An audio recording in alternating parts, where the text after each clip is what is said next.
গত শুক্রবার একটা অদ্ভুত ঘটনা ঘটে। স্যাম অল্টম্যান নামে একটা লোকের চাকরি চলে যায়।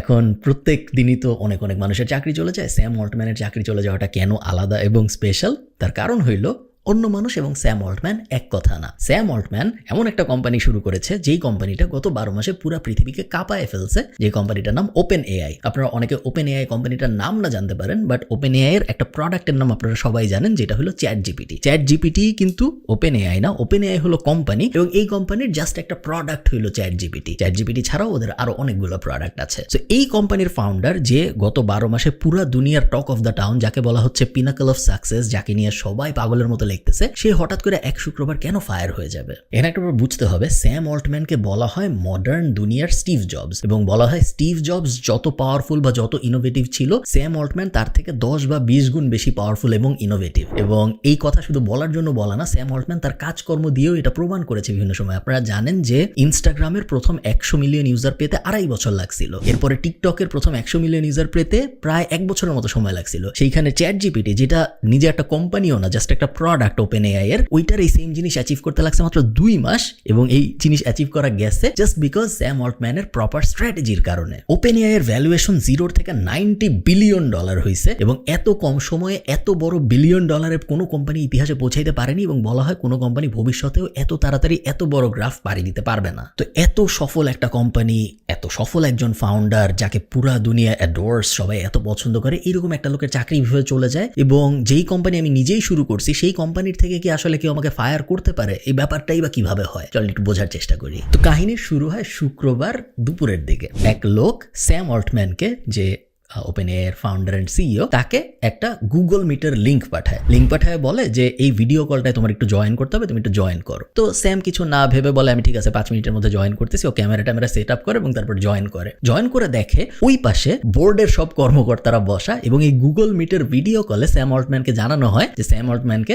ফায়ার করে দেওয়া হচ্ছে। কারণ হিসেবে যে জিনিসটা বলা হয় সেটা একটু কর্পোরেট ভাষা, বাট সহজ বাংলায় বলতে গেলে স্যাম অল্টম্যান সবসময় বোর্ডকে সবকিছুর সঠিক উত্তর দিত না, এবং বোর্ডের স্যাম অল্টম্যানের উপর থেকে কনফিডেন্স চলে গেছে যে ভবিষ্যতের জন্য স্যাম অল্টম্যান পারফেক্ট লিডার না ওপেন এআই কোম্পানিটা চালানোর জন্য।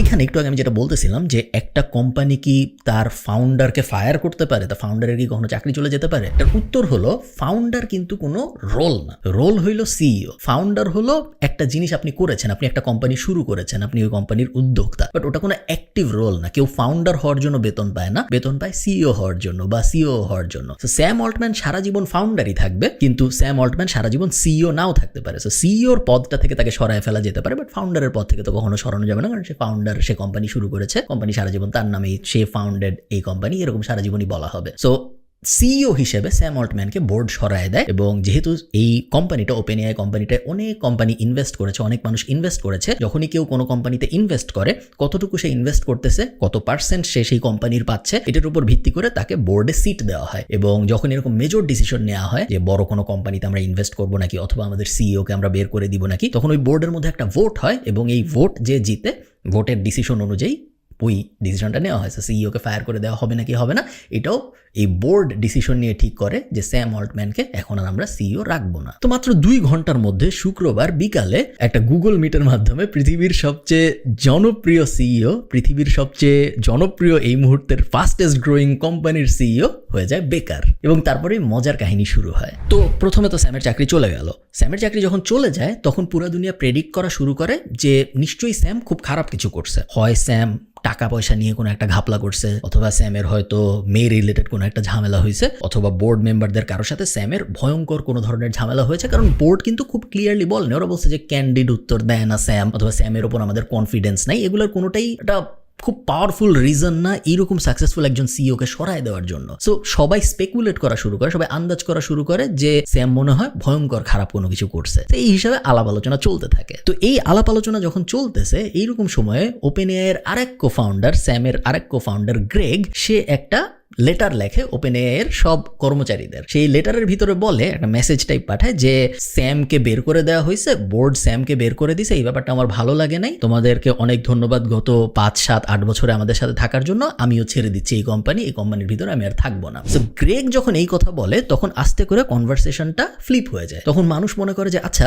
স্যাম মনে হয় খারাপ কিছু করে নাই, কারণ স্যাম যদি খারাপ কিছু করতো তাহলে গ্রেগও তো কোম্পানি ছেড়ে দিত না, গ্রেগকে তো বের করে দেওয়া হয় নাই, ওকে বের করে না দেওয়ার পরেও ও যেহেতু কোম্পানি ছেড়ে যেত, আমার মনে হয় বোর্ডই খারাপ, স্যাম মনে হয় আসলে ভালো ছিল। এই জিনিস করতে করতে রাত হয়ে যায়, সবাই ঘুমায় পড়ে।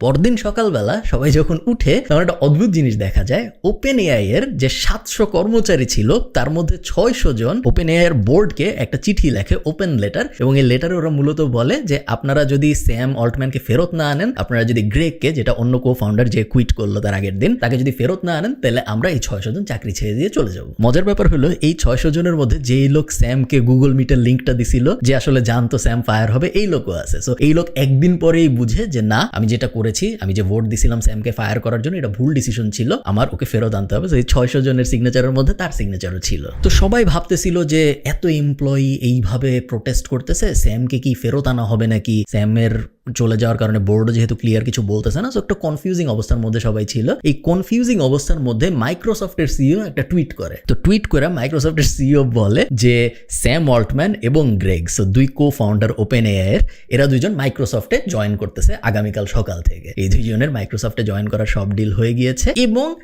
ওপেন এআই এর অন্য কোনো এমপ্লয়ি যারা ওই কোম্পানি ছেড়ে আসতে চায়, তারা যদি কেউ মাইক্রোসফটে জয়েন করতে চায় তাদেরকে ইমিডিয়েটলি মাইক্রোসফটে নিয়ে নেওয়া হবে, এটা সে টুইট করে জানায়। ব্যাপারটা আপনি একটু চিন্তা করেন, মাইক্রোসফট কিন্তু অলরেডি ওপেন এআই এর 49% মালিক। সো ওপেন এআই যে কোম্পানিটা, এই কোম্পানিটা মাইক্রোসফট আগেই ইনভেস্ট করছে, 49% মালিকানা আছে। এখন এই ওপেন এআই থেকে যখন মূল ফাউন্ডাররা বের হয়ে গেল, এদেরকেও মাইক্রোসফট নিয়ে নিচ্ছে এখন নিজেদের ভিতরে আরেকটা ওপেন এআই টাইপ কিছু বানানোর জন্য। সো ভয়ঙ্কর একটা চাল চলতেছিল, মনে হচ্ছিল যে এই পুরো ইকুয়েশনের মধ্যে মনে হয় মাইক্রোসফটই বিজয়ী হবে। এবং শুধু যে মাইক্রোসফট এই কথা বলে তা না, সেলসফোর্স বলেন, আরো অনেকগুলো কোম্পানি ওপেনলি জানায় টুইটারে এবং লিঙ্কডিনে যে যেই 600 মানুষ চিঠি লিখছিল যে স্যাম অল্টম্যান চলে যাওয়ার কারণে ওদেরকে ফেরত না আনলে আমরা চাকরি ছেড়ে দিব, এই 600 জন যদি সেলস ফোর্সে জয়েন করতে চায় আমরা সেম বেতন দিব বা তার থেকেও বেশি বেতন দিব, তোমরা চলে আসো। মাইক্রোসফট তো আগেই জানাইছে যে এই 600 জনের যতজন আসতে চায়। মাইক্রোসফটের ইভেন এটাও জানা গেছে যে ওরা একদিনের মধ্যে নতুন একটা অফিস সেট আপ করছে, কম্পিউটার সব এনে ডেস্ক এনে সেট আপ করে ফেলছে, যে ওই 600 জন চলে আসবে মাইক্রোসফটে এবং এদেরকে তো জায়গা দিতে হবে মাইক্রোসফটে। তো ওই সেট আপ ডেটাপের ছবিও টুইটারে লিক হয়ে যায়। তো এইরকম একটা গোজামিল অবস্থা, যেখানে সবাই মোটামুটি ভাবতেছে যে স্যাম এবং গ্রেগ মনে হয় পরের দিন মাইক্রোসফটে জয়েন করতেছে। কতজন এমপ্লয়ি কোথায় চলে যাবে ওপেন এআই থেকে কেউ জানে না, এবং এই $90 বিলিয়ন কোম্পানি হঠাৎ করে বন্ধ হয়ে যাবে নাকি, চ্যাট জিপিটি কি কালকে থেকে কাজ করবে নাকি, এইটা নিয়েও একটা কনফিউশন সৃষ্টি হয়, এবং এই কনফিউশনের মধ্যে ওই দিনটাও শেষ হয়। আচ্ছা, ভিডিওর মেইন টপিক থেকে একটু দূরে আসি এবং একটু বোঝার চেষ্টা করি স্যাম অল্টম্যান লোকটা কেন এত স্পেশাল এবং কেন একে নিয়ে এত কথাবার্তা হচ্ছে। স্যামের বয়স যখন 19 তখনও ওয়াই কম্বিনেটরে জয়েন করে। আপনারা যারা জানেন না ওয়াই কম্বিনেটর জিনিসটা কি, এটা হলো পৃথিবীর সবচেয়ে বড় স্টার্টআপ ইনকিউবেটর। ইনকিউবেটর কি জিনিস আপনারা যারা না জানেন, মুরগির বাচ্চা যখন আনা হয় উপরে যে লাইট টাইট দিয়ে রাখা হয় যেন মুরগির বাচ্চা মরে টরে না যায়, পর্যাপ্ত হিট টিট পায়, ওই জিনিসটাকেও কিন্তু ইনকিউবেটর বলে। এবং স্টার্টআপের ক্ষেত্রে ওই ইনকিউবেটর ব্যাপারটা আসলে সেমই। ছোট ছোট কোম্পানিদের ওয়াই কম্বিনেটর তাদের ইনকিউবেটরে আনে, তাদেরকে ফান্ডিং দেয়, তাদেরকে লিগাল হেল্প করে, তাদেরকে স্ট্র্যাটেজি দিয়ে হেল্প করে, এবং আস্তে আস্তে ওই কোম্পানিগুলো বড় কোম্পানি হয়। এবং এই জিনিস সবচেয়ে সাকসেসফুল ভাবে ওয়াই কম্বিনেটর করে, কারণ ওয়াই কম্বিনেটরকে ভয়ঙ্কর রেসপেক্ট দেওয়া হয় সিলিকন ভ্যালির ভিতরে। এবং আমি যদি আপনাদের লিস্ট বলি যে রিসেন্ট সময়ে ওয়াই কম্বিনেটরের ভিতর থেকে, ওই মুরগির জায়গাটার ভিতর থেকে কি কি সাকসেসফুল কোম্পানি দাঁড়াইছে, আপনি বুঝবেন যে ওয়াই কম্বিনেটর কত পাওয়ারফুল একটা জিনিস। ওদের এই ভিতর থেকে দাঁড়াইছে stripe, OpenSea, জেপিয়ার, ওয়েবফ্লো, Coinbase, Airbnb, DoorDash যেটা হইলো ফুড পান্ডার আমেরিকান ভার্সন, এইরকম আরো শয় কোম্পানি ওরা দাঁড় করাইছে গত জাস্ট 5 বছরের মধ্যে। তো স্যাম অল্টম্যান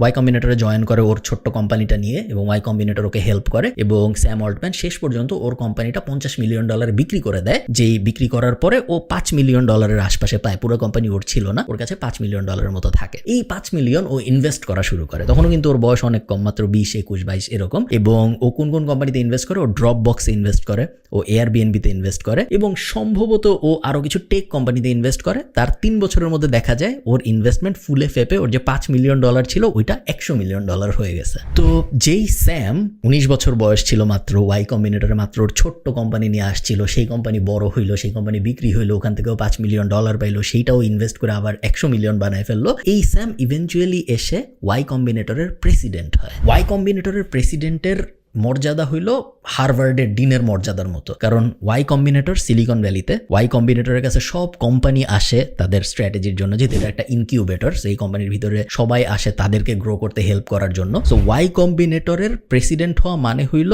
আমি পুরো সিলিকন ভ্যালিরই প্রেসিডেন্ট বলা যায়। সো সিলিকন ভ্যালির কোন কোনায় কি হচ্ছে সবকিছু ওয়াই কম্বিনেটরের প্রেসিডেন্ট জানে। তো স্যাম আস্তে আস্তে পাওয়ারফুল হওয়া শুরু হয় এবং সব দুনিয়ায় যেখানে সিলিকন ভ্যালিতে যেখানে যেই প্রবলেম সবাই স্যামের কাছে আসে, স্যাম ওটার সলিউশন দেয়। এবং স্যাম যেহেতু খুবই কাজের মানুষ, এবং এমনও হয়েছে, এমনও কাহিনী শোনা গেছে যে মানুষের চ্যাট জিপিটিতে সমস্যা হয়েছে, ওরা স্যাম অল্টম্যানকে টুইটারে মেসেজ পাঠাইছে এবং 5 থেকে 10 মিনিটের মধ্যে স্যাম অল্টম্যান ওটার রিপ্লাই দিয়ে ওই প্রবলেম সলভ করে দিছে। স্যাম অল্টম্যান খুব কাজ পাগল টাইপ একটা মানুষ, এবং তারপরে ও যখন ওয়াই কম্বিনেটরের প্রেসিডেন্ট হয় ওর জনপ্রিয়তা বাড়তে থাকে। তো এই চাকরি কিছুদিন স্যাম করার পরে ওর মনে হয় যে আমার তো এখন অনেক টাকা, আমি ওয়াই কম্বিনেটরের প্রেসিডেন্টও ছিলাম, আমার এখন আর জীবনে কিছু পাওয়া নাই, আমি এই চাকরি ছেড়ে দিই, আমি একটা নন প্রফিট জিনিস শুরু করব, সেই জিনিসের নাম হবে ওপেন এআই। তো এরপর স্যাম চাকরি ছেড়ে দেয় ওয়াই কম্বিনেটরের, যেটা যে কেউ ছাড়তে পারে এটা কেউ কল্পনাও করতে পারতেছিল না। ওই সময় স্যাম ওয়াই কম্বিনেটরের চাকরি ছেড়ে দেয় এবং ও ওপেন এআই নামে এই কোম্পানিটা শুরু করে। এই ওপেন এআই যখন শুরু হয় তখন এটা ইলন মাস্কও টাকা দিছিল এই কোম্পানিটা শুরু করার জন্য, এবং বলা হয় স্যাম অল্টম্যানের মতো কনভিন্সিং পাওয়ার পৃথিবীর আর কারো নাই, এবং এই কারণে ও ওই সময় জনপ্রিয় স্ট্রাইপের সিটিওকে নিয়ে আসে ওপেন এআই এ, যেই সিটিও হইল গ্রেগ, যে স্যাম চাকরি ছাড়ার একদিন পরে চাকরি ছেড়ে দিল। যাই হোক, আমরা আবার বর্তমানে ফেরত আসি। স্যাম অল্টম্যানের চাকরি চলে গেছে এবং মাইক্রোসফটেও চাকরি পাইছে। গ্রেগ চাকরি ছেড়ে দিছে, গ্রেগও মাইক্রোসফটে জয়েন করতেছে। ওপেন এআই এর 600 এমপ্লয়ি বলছে স্যাম অল্টম্যান ফেরত না আসলে আমরা আর চাকরি বাকরি করবো না। এরকম অবস্থায় ওই দিন শেষ হয় এবং মাইক্রোসফট যখন ঘোষণা দেয় যে এদের সবাইকে নিয়ে আসা হচ্ছে মাইক্রোসফটের শেয়ারের দাম বাড়া শুরু করে পাগলের মতো। Sam wants to return. Investors want him to return to OpenAI. How would you feel about that? Yeah, as I said, we really want to partner with OpenAI and we want to partner with Sam. And so irrespective of where Sam is, he's working with Microsoft. And that is the case on Friday, and that's the case today. And I absolutely believe that'll be the case tomorrow. এর ঠিক 48 ঘন্টার মধ্যে জানা যায় Sam মাইক্রোসফটে ফেরত আসতেছে না, বরং ওপেন এআই এর যে বোর্ড ছিল এই পুরো বোর্ড ডিসলভ হয়ে গেছে। ওপেন এআই এর যে পুরানো বোর্ড ছিল, এই বোর্ডের যত মেম্বার ছিল সবাই রিজাইন করছে, নতুন বোর্ড গঠন করা হয়েছে, এবং এই নতুন বোর্ডের প্রথম ডিসিশন হইল স্যামকে সিইও হিসেবে ফেরত আনা। পুরো ব্যাপারটা কিভাবে হয়েছে কেউ জানে না, এটার পিছনে কি সত্যা নাডিয়ালা মাইক্রোসফটের কোনো ভূমিকা ছিল নাকি কেউ জানে না, স্যামের দোষটা আসলে কি ছিল এটাও কেউ জানে না। বোর্ড কিছু না বলেই পদত্যাগ করে, এবং নতুন যে বোর্ড হয়, নতুন বোর্ডের মধ্যে ইন্টারেস্টিং সব মানুষজন আসছে। নতুন বোর্ডের মধ্যে কোরা, আপনারা অনেকে কোরা ইউজ করছেন, কোরার ফাউন্ডার আসছে, তারপরে সেলসফোর্সের প্রাক্তন ফাউন্ডারও আসছে যদি আমি ভুল না করে থাকি। এরা সবাই মিলে নতুন বোর্ড শুরু করছে ওপেন এআই এর ভিতরে, এবং নতুন বোর্ড আবার স্যামকে ফেরত নিয়ে আসছে সিইও হিসেবে। স্যাম যেহেতু ফেরত চলে আসছে সিইও হিসেবে, এই কারণে ওই যে 500-600 এমপ্লয়ি বলছিল ওরা চলে যাবে, ওরা কেউ আর যায় নাই। সো ওপেন এআই এর মতো আছে, শুধু যে ওপেন এআই এর মতো আছে তা না, ওরা এই ঝামেলার মধ্যে, স্যাম চলে গেছে স্যাম ফেরত আসে, এই ঝামেলার মধ্যেও ওরা নতুন ফিচার লঞ্চ করছে, যেটা হলো চ্যাট জিপিটির মোবাইল অ্যাপে আপনি এখন কথাও বলতে পারবেন। আপনার লিখে চ্যাট জিপিটির সাথে আলাপ আলোচনা করতে হবে না, এখন চ্যাট জিপিটি ভয়েস কমান্ডও অ্যাকসেপ্ট করে। কাজকর্ম মাঝখানে থামে নাই একটুও, ওপেন এআই যেখানে ছিল সেখানেই আছে। মাইক্রোসফটের শেয়ারের দাম বেড়ে গেছে, ওপেন এআই এর পুরানো বোর্ড চলে গেছে, এবং ওপেন এআই এর পুরানো বোর্ড নতুন বোর্ড দিয়ে রিপ্লেস হয়ে গেছে। এই হলো পুরো কাহিনী। প্রশ্ন হলো স্যামকে ফায়ার করা হয়েছিল কেন, স্যামের দোষটা আসলে কি ছিল? উত্তর হলো কেউ জানে না, এবং কেউ জানবে এটাও মনে হয় না। অনেকে প্রেডিকশন করতেছে, অনেকে ধারণা করতেছে যে স্যাম সম্ভবত এজিআই এর অনেক কাছে চলে গিয়েছিল। বোর্ড চায় নাই এজিআই এত পাওয়ারফুল একটা জিনিস এত তাড়াতাড়ি পৃথিবীর সামনে আসুক। এজিআই হলো আর্টিফিশিয়াল জেনারেল ইন্টেলিজেন্স। বলা হয় যে আর্টিফিশিয়াল ইন্টেলিজেন্স এমন এক পর্যায়ে পৌঁছাবে, এটা নিয়ে বিল গেটস অনেক কথাবার্তা বলেছে, এটা নিয়ে ইলন মাস্ক অনেক কথাবার্তা বলেছে, যে আর্টিফিশিয়াল ইন্টেলিজেন্স খুব তাড়াতাড়ি এমন এক জায়গায় পৌঁছাবে যেখানে আমাদের আর মানুষ দরকার হবে না। এখন তো আপনার চ্যাট জিপিটিকে ইনস্ট্রাকশন দিতে হয়, তখন তাও লাগবে না, তখন চ্যাট জিপিটি নিজেকে ইনস্ট্রাকশন দিয়ে নিজেই সব প্রবলেম সলভ করে ফেলবে, যখন আর মানুষের প্রয়োজনই হবে না কোনো কাজ করার জন্য। অনেকে ধারণা করতেছে সম্ভবত স্যাম অল্টম্যান এটা আবিষ্কার করে ফেলছে, এবং এটা আবিষ্কার করার কারণে স্যাম অল্টম্যান চেয়েছিল এটা দুনিয়াকে জানাইতে, বাট বোর্ড চায় নাই, এই কারণেই হয়তো ওকে ফায়ার করে দেওয়া হয়েছে। বাট এটা পুরোটাই স্পেকুলেশন, এখনো কেউ জানে না। বাট এজিআই যে আসতেছে এটা শিওর। এজিআই এর ভয়াবহতা নিয়ে সবাই প্রতিনিয়ত সতর্ক করে যাচ্ছে বড় বড় মানুষজন। সো দেখা যাক কি হয়। এই হইল আপাতত ইন্টারেস্টিং স্টোরি সিলিকন ভ্যালির থেকে। সিলিকন ভ্যালিতে গত 30 বছরে এরকম মজার কাহিনী ঘটে নাই, এবং এইরকম একটা সিইওর আর্ক যে এক সপ্তাহের মধ্যে ফায়ার হয়ে গেল, পৃথিবীর আরেকটা বড় কোম্পানিতে জয়েন করলো, তারপর ওখান থেকে বের হয়ে আবার মেইন কোম্পানিতে ফেরত আসলো, বোর্ড ডিসলভ হয়ে গেল, এরকম কাহিনী আমরা রিসেন্ট সময় অ্যাটলিস্ট দেখতে পারিনি। পুরো সিনেমা হওয়ার মতো একটা কাহিনী। দেখা যাক কাহিনী কোথায় গড়ায়। ভালো থাকেন, টাটা।